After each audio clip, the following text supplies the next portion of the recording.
The I-80 Harvest Tour is brought to you exclusively by Case IH. Case IH equipment is designed, engineered, and built by farmers. See their stories at builtbyfarmers.com.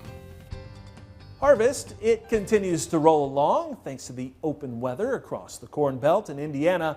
Farmers have combined 87% of the soybeans, well ahead of that 78% average.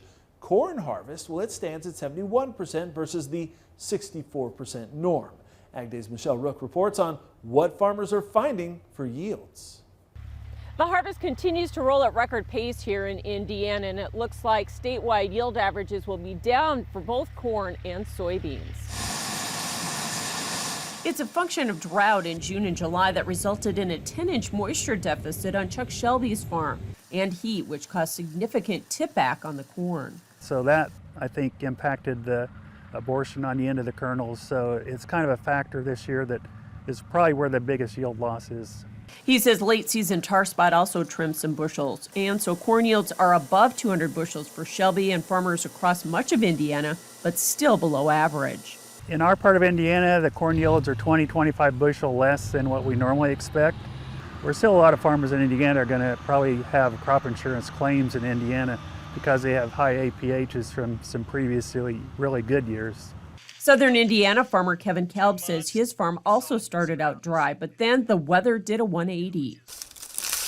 Kalb runs strictly a corn-on-corn rotation and says his corn yields will be closer to his APH for 2022. I think we're going to be right there at farm average APH. You know, we were kind of concerned because the early stuff that we shelled was normally our best ground, our highest yielding, and it was 30 to 40 bushel off. But then we started getting into more marginal ground, and then they were 30 to 40 bushel better than what normally. They also sprayed with fungicide, which prevented the southern rust and tar spot prevalent around his area. And there was some tip back, but it was offset by heavier test weights. We did abort probably 4 to 5 kernels on each ear, but with a great grain fill with the cool weather that we had in July and August, you know, the corn evidently made up for it. Southern Indiana was also hit by early frost, so Kalb had wet corn in the upper 20s he had to dry. Soybean yields on Shelby's farm averaged about 6 bushels per acre less this year, and he says much of the state will see farm averages in the 50s and 60s compared to the 70s last year. I think the yield, you know, is certainly less than last year. There were a few good pockets of Indiana, northwest Indiana, that yields are probably as good or better. But for the majority of the state, really the impact was felt by that dry weather early on.